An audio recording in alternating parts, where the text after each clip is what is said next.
This is Friday Evening's Undercard. On our wrestling show today, Bobby Heenan talks to his attorney, George Steele visits an ice cream factory, and Hulk Hogan makes a rare appearance on WWF television.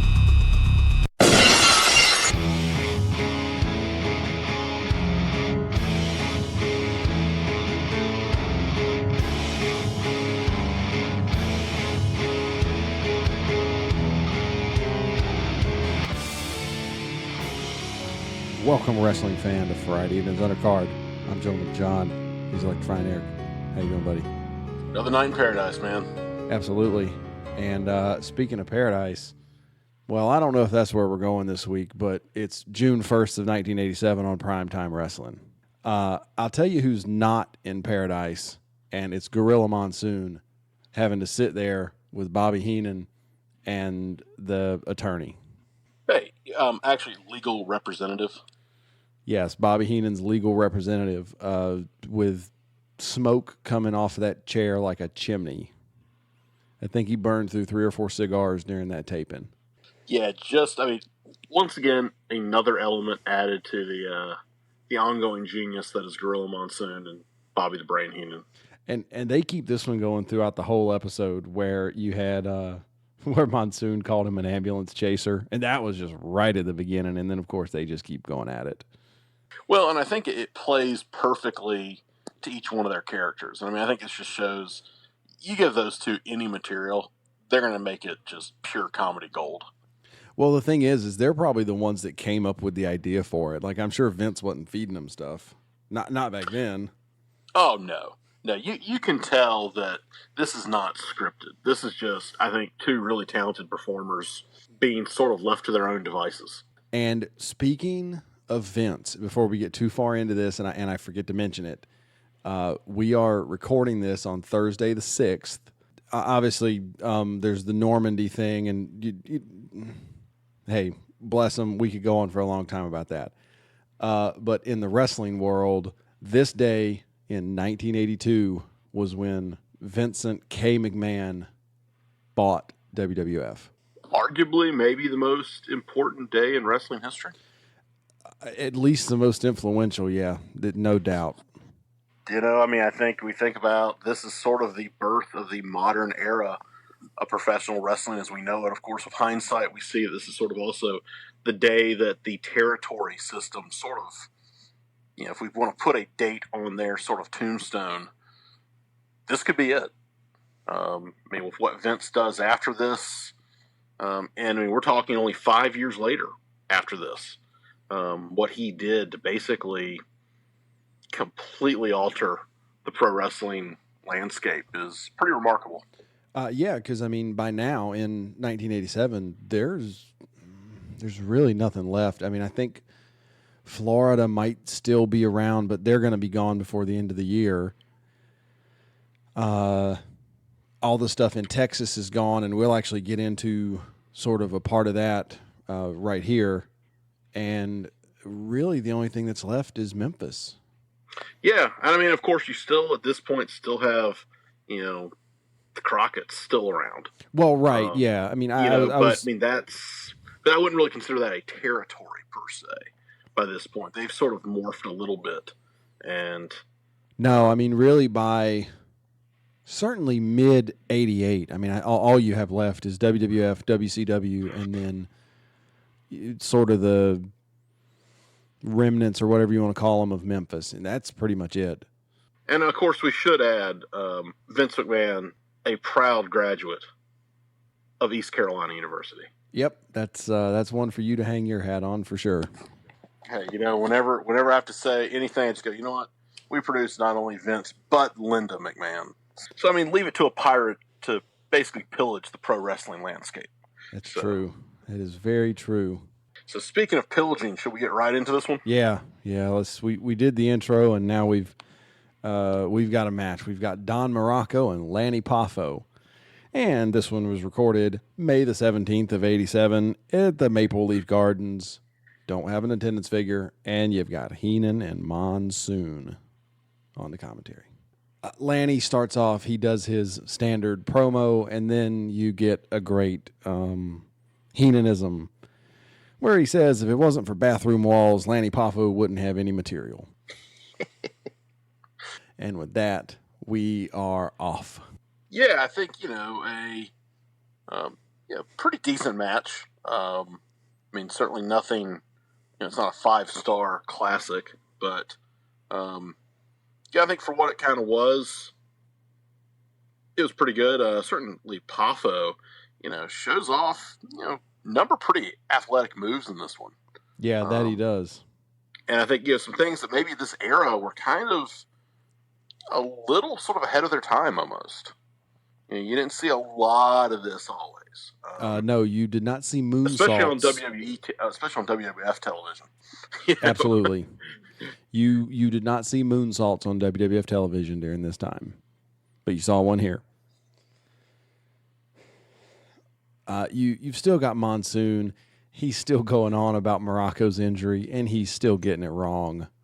So biology lessons from Gorilla. Yeah, we definitely have to do that episode sometime. Now that we've brought it up, I'm never going to not hear it. I actually wrote down at least 4 or 5 times in this episode and the next one where he's given us a biology lesson. Yeah, a part of me, kind of wants to just have one of these injuries and just go see a doctor and just see what they say, who knows? Maybe I'll go see Dr. Tom Pritchard. How about that? That might not be a bad idea. Or, Isaac Yankem, DDS. Yeah, I hear he's got a practice in Knoxville, Tennessee now. Yeah, I've heard that. So, definitely see if my dental insurance will cover that. So. And also in this match, not to change gears too much away from the dentistry, but, we are going into a hospital. They get a plug for your favorite part of the entire series. They plugged the Fuji Morocco skits in this match. Oh, yeah. Well, I mean, they're classics of cinema. I mean, why would you not? Oh, I know. Absolutely.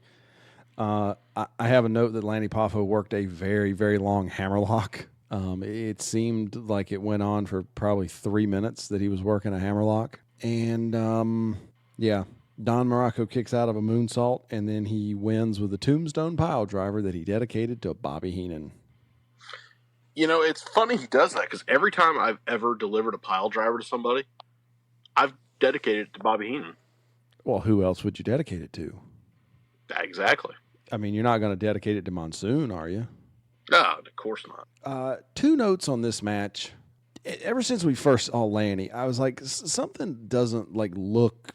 I don't want to sound wrong and get heat like Jim Cornette did last week, but something doesn't look right about him. Just the way he's dressed. And I finally caught it this week. He doesn't wear knee pads. So it goes straight from his boots to his trunks, and it I don't know, it just distorts everything. That's an interesting look, actually.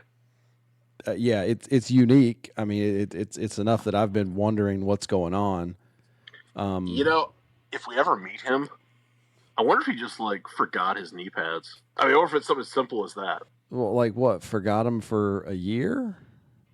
I don't know. Who knows? Or it doesn't seem like. Or maybe he forgot him for his first 3 or 4 matches, and then he was just whatever. Yeah, works right now. I don't know. Yeah, it's definitely an interesting look. You really don't see that look. No, you don't see people wrestling without knee pads. And the only other thing on the match is great back and forth between Monsoon and Heenan, talking about Ken Patera. Monsoon says that Patera had the guts to represent America at the Olympics, which leads Bobby Heenan to say, well, he represented San Quentin, too.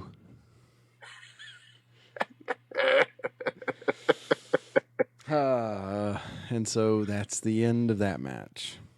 You cannot. I think the one thing about Bobby Heenan, you can never throw anything like that over the plate and expect him not to basically take that thing out of the park. No, he's going to run with it as far as he can. That's absolutely true. So, Onwards we go to the next match. We get a tag team match. The Can-Am Connection against the Islanders. This is from a Superstars taping. We've talked about this one's from Anaheim. 7,500 screaming fans on March the 12th of 1987. Vince, Bruno, and Jesse are on the commentary. And Bruno had a great line right at the beginning of the match, and had I not been watching this late at night, I probably would have fallen out of my chair laughing, because Bruno said, this could be one of the all-time great tag team matches. And I didn't know where to go with that. Yeah, I think it's a great example of being a legend in the ring does not always translate to being a legend on the mic. Well, that's one of the things we talked about with the AEW thing, is like you can have anybody for a color, or not a color man, your play-by-play man, the non-expert, like he can be anybody as long as he can make like sentences come out of his mouth like kind of coherent. Uh-huh. But the color guy, he's got the hard job because he's the one that has to be like the expert in what's going on, and he has to be able to get the thoughts out coherently. And be entertaining. That's true. Yeah, either you're going to be a face color commentary, you're going to be heel. Generally speaking, the color guy is going to be a heel. That kind of works better, I think in a lot of cases. Yeah, but I think that's something we've seen, in more recent years. You know what I mean? Because the funny thing is when you had Heenan and Monsoon in there, I mean, they're both basically color guys.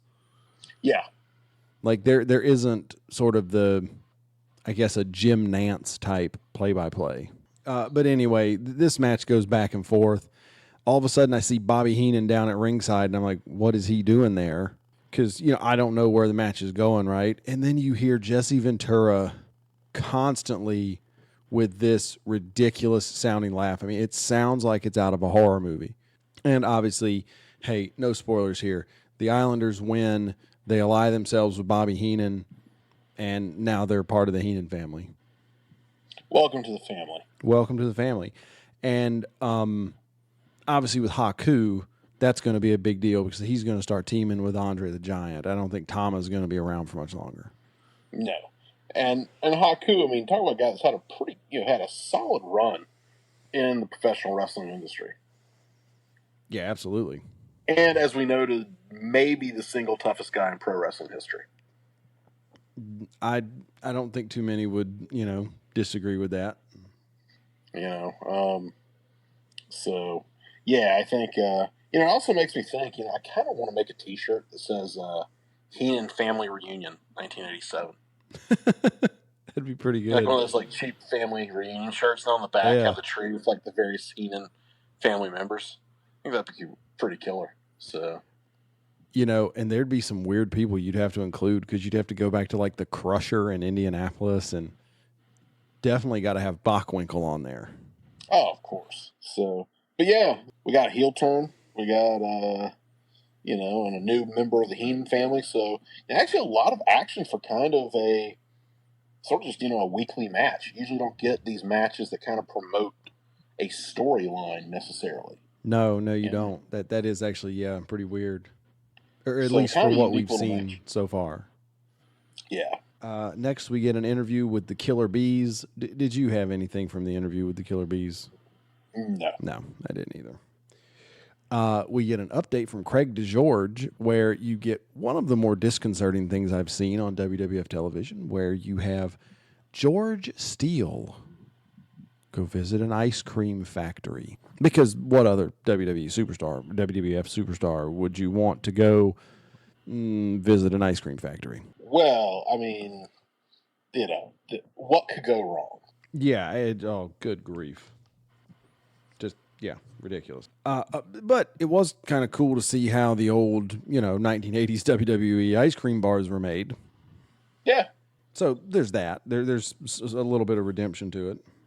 And also, when we think about this era, one of the kind of pieces of merchandise, if you will, that kind of sticks out is the ice cream bars. It's amazing how many people talk about that. Even think about, a couple years ago when CM Punk had his run, he made the joke about ice cream bars. Where are my ice cream bars?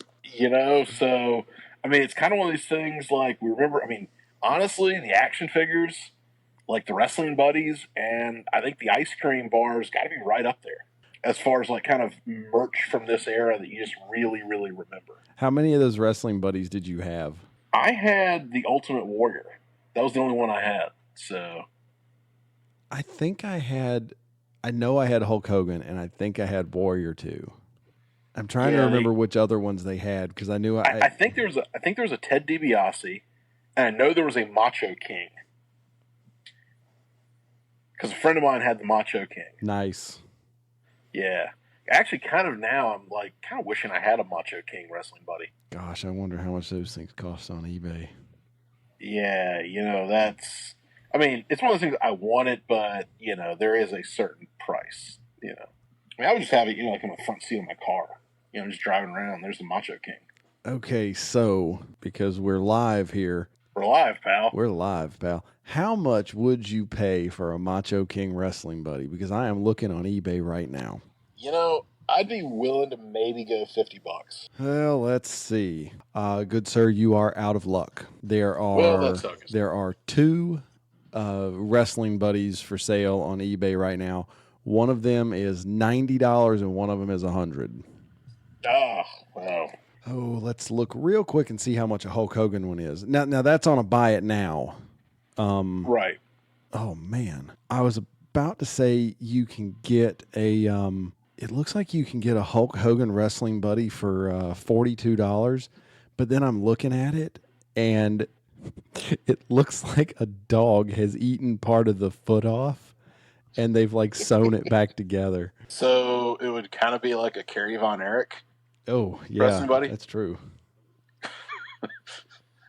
And we're going to be getting hate mail from the general Texas area now. I still don't understand how you can be in the business for as long as he was after that, missing a foot. Yeah, a foot's kind of an important thing.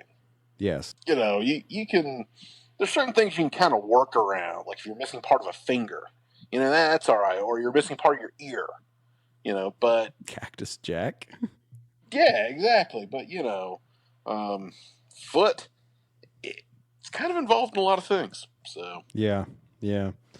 There are some Hulk Hogan wrestling buddies on here for not unreasonable amounts, like $50-$60. Yeah. But anyway. Well, the more you know. The more you know.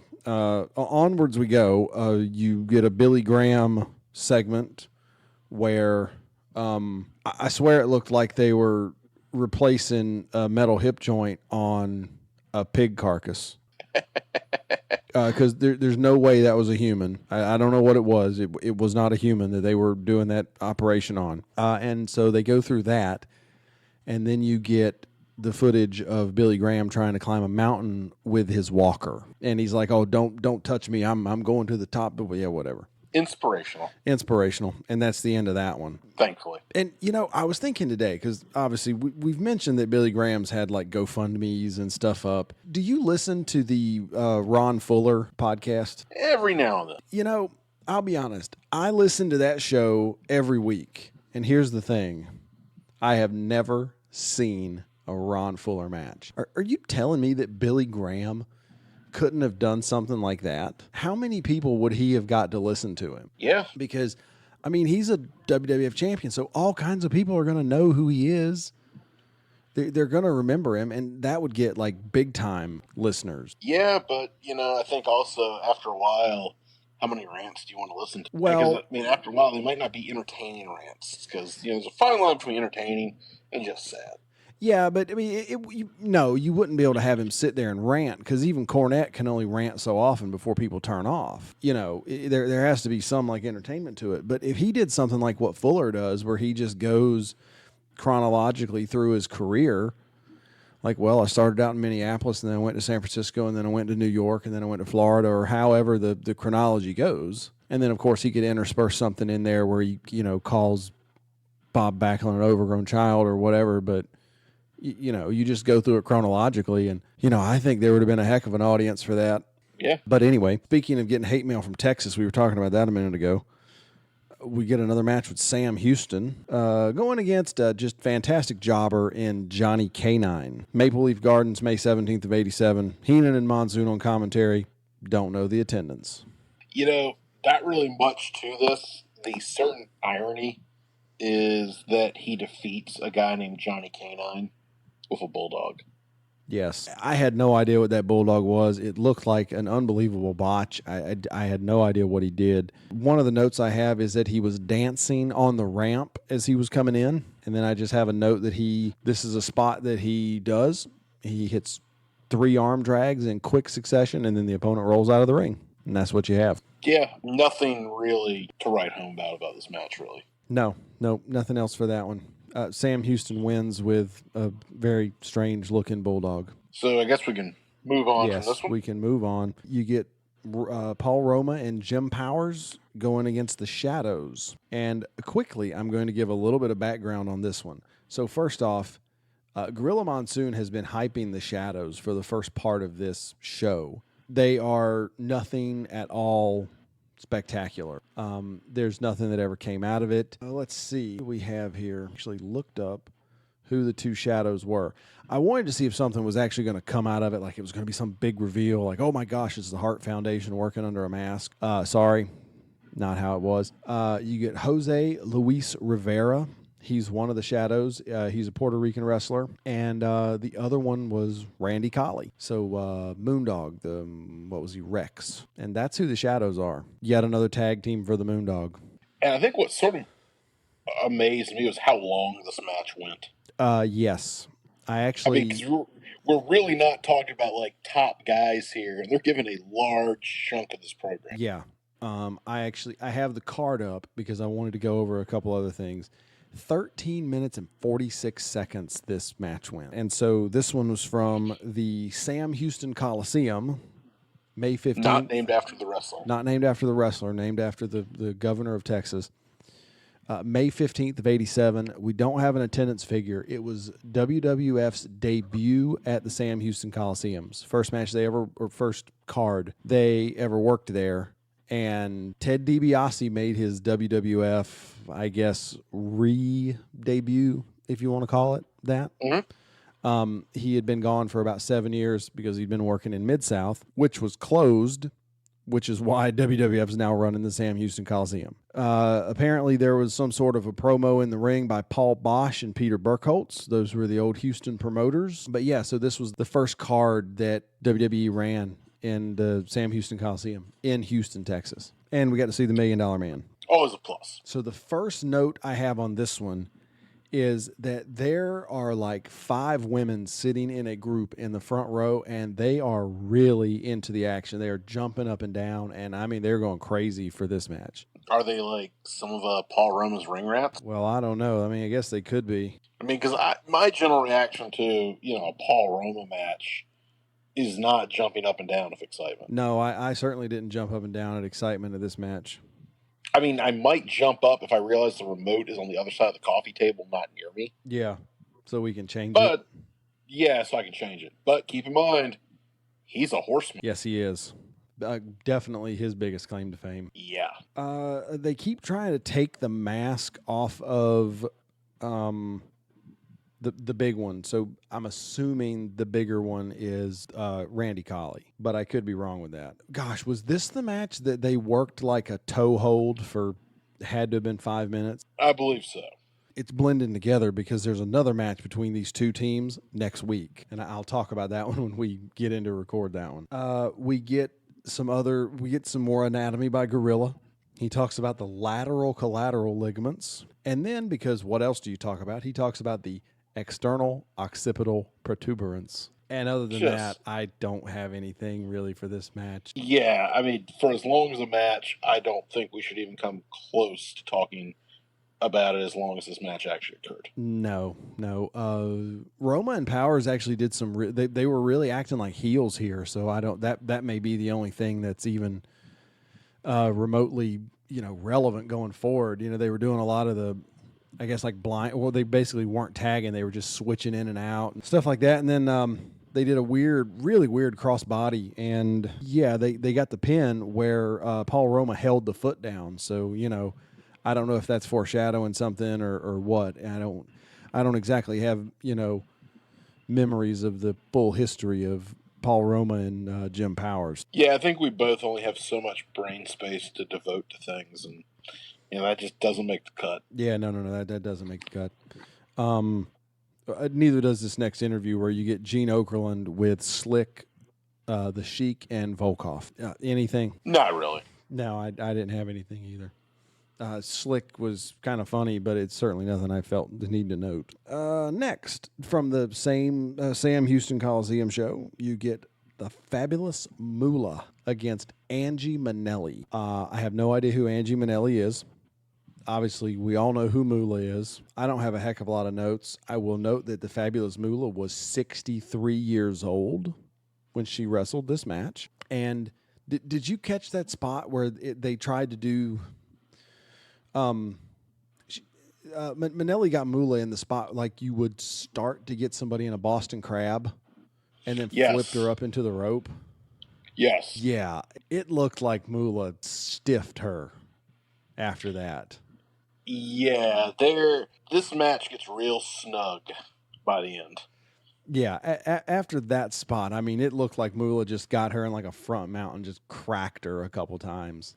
It was like, okay, right on. I mean, not that I can blame him. I mean, that's a spot that could, that could really hurt somebody. Yeah. Especially somebody that's 63. Yeah. Yeah.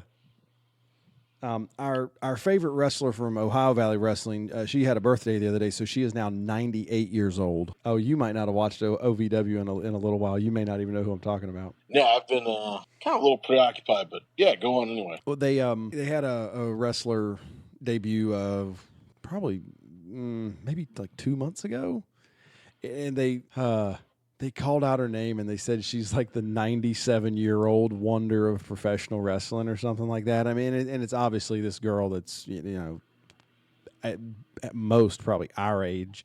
And I'm just like, what's going on here? And so they had like a birthday party for her where, of course, somebody got their face smashed in a cake because what else happens with a cake on professional wrestling? So she's 98 years old now. Honestly, I think the last time I remember a cake surviving a pro wrestling birthday was Flair's birthday a couple months ago on Raw. Yeah, but see, that one only made it through the actual Raw portion. Yeah, I was going to say afterwards, it got used. Yeah, Jinder Mahal got Kurt Angle slammed through it. So anyway, Moolah wins with a small package, and off we go. We get another just... fantastic match. We get Outlaw Ron Bass and Jesse Cortez. San Diego Sports Arena, 7,500 absolutely enthralled patrons to see this match. Heenan and Monsoon on the commentary, and they probably save it. Yeah, this is just, it's a squash match. What else is there really to say about it? Ron Bass wins with a really strange... The notes online actually say he won it with a pedigree, but that's not exactly what it was. I mean, it's a between the legs face buster, but it was weird because he like pinched him between the knees and did it like that. And the only other note that I have on this, and trust me, I'll never forget this one. Jesse Cortez looks like Andy Kaufman. Yeah, those trunks look like Andy Kaufman when he would come out wearing those purple shorts and those dollar store thermal underwears.